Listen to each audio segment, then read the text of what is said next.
There was a time about 100 years ago when the United States military knew exactly who the real enemy was, and it wasn't Russia and it wasn't China. It was Britain.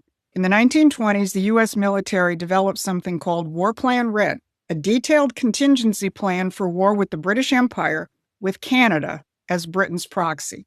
And right now, Donald Trump is dusting off a modern version of that same plan.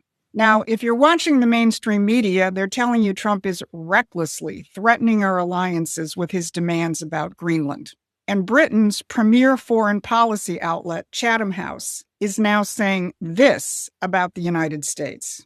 European leaders will remain concerned about Europe's ability to defend itself with a more unpredictable and even hostile U.S. And Chatham House also reported that in December, Denmark's military intelligence service classified the United States as a security risk for the first time. But here's what they're not telling you. Trump isn't threatening our alliances. He's ending 80 years of British control over American foreign policy. And he's doing it by reviving the strategic clarity that our military once had when they created War Plan Red. I'm Susan Kokinda. And for 50 years, I've tracked the British Empire's tactics and institutions. And I can tell you what you're watching right now is endgame. So if this is your kind of fight, please hit the like, share, and subscribe button to stay in touch and so we can spread our outreach. So today, I'm going to show you three things. Why NATO leaders are now discussing protecting Greenland from the United States. I'm going to talk about the forgotten War Plan Red, when America's military actually planned for war against Britain. And third, how Trump is taking on the monopolies at home, that these are the same British financial interests that shape the post-war world, and they also run the cartels strangling your housing and your health care. Now, if you're watching the mainstream media, they're telling you Trump wants Greenland for its minerals or its military bases, or it's about Russia and China. Well, there are elements to some of that. But there's much, much more. Look at what the foreign policy establishment is actually panicking about.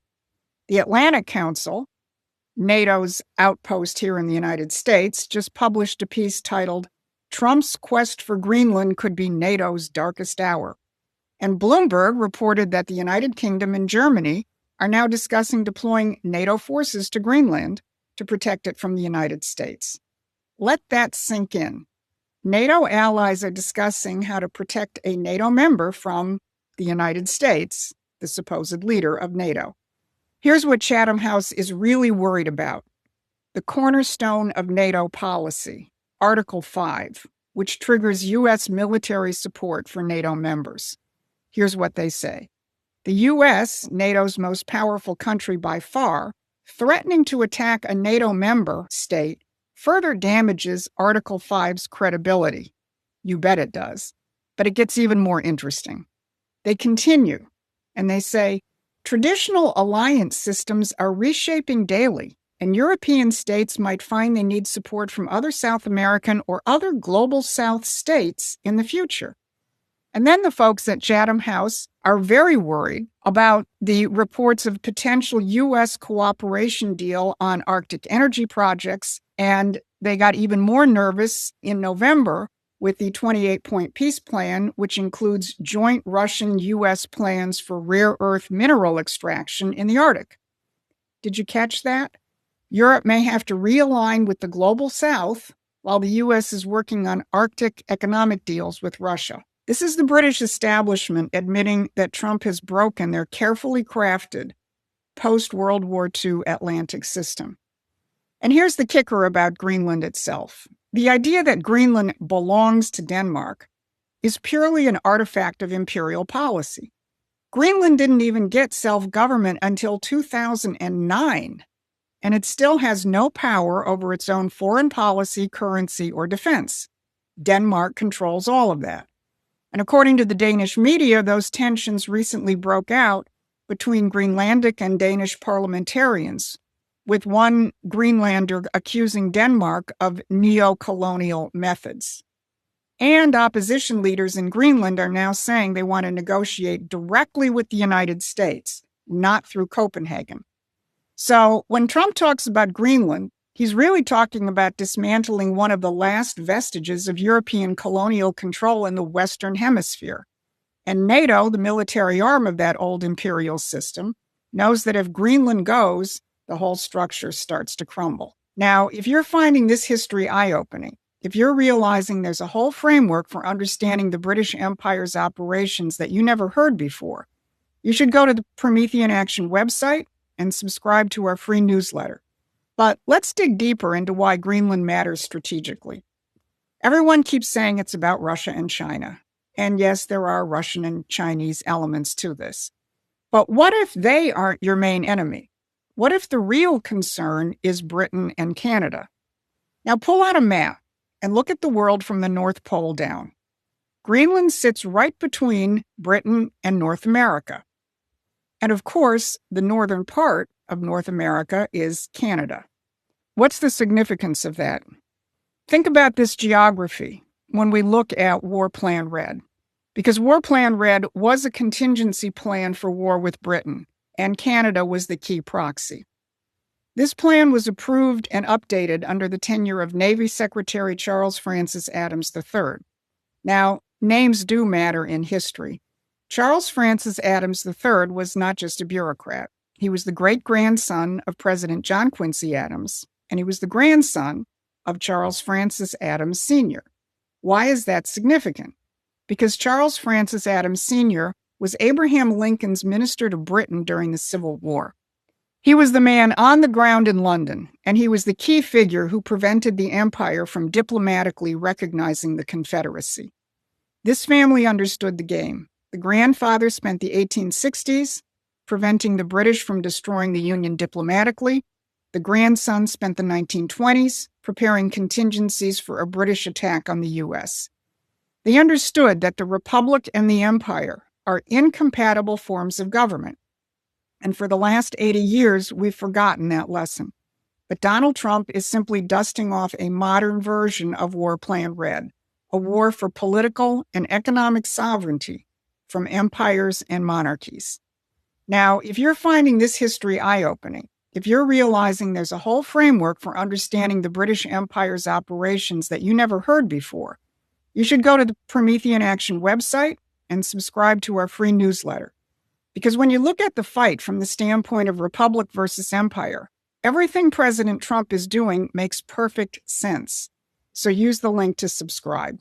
Because while President Trump dismantles the empire's rules-based order, he hasn't forgotten the domestic one.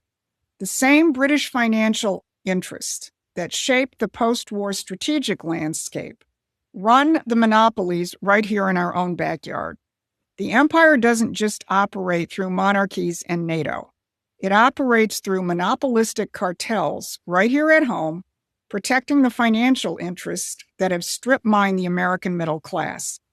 And this week, Donald Trump targeted the two biggest burdens crushing the American people and especially young families, housing and health care. Look at Trump's Truth Social post. He announced he is immediately taking steps to ban large institutional investors from buying single-family homes.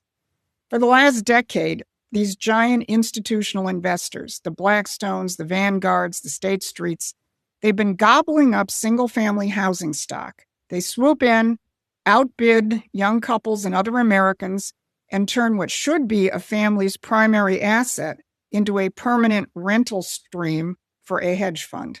This was fulfilling the WEF's playbook of turning us into a nation of renters, owning nothing, and supposedly being happy. But by forcing these institutions to divest, the administration wants to flood the market with supply and bring prices back down to reality. And the markets aren't too happy with Trump's announcement. Barron's reported that real estate funds slipped after Trump's announcement this week. But Trump didn't stop there. Federal Housing Finance Director Bill Pulte called this investor ban just the first punch.